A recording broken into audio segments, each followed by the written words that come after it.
What's up, awesome people? Thanks for tuning in. You are in for a treat today, so let's get started.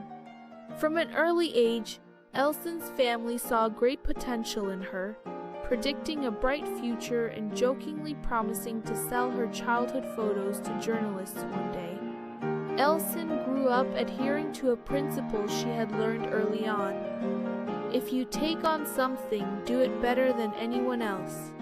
If you're not confident in your abilities, it's better not to start at all. After successfully finishing school, she enrolled in the conservatory at Mersin University, where she was introduced to opera for the first time.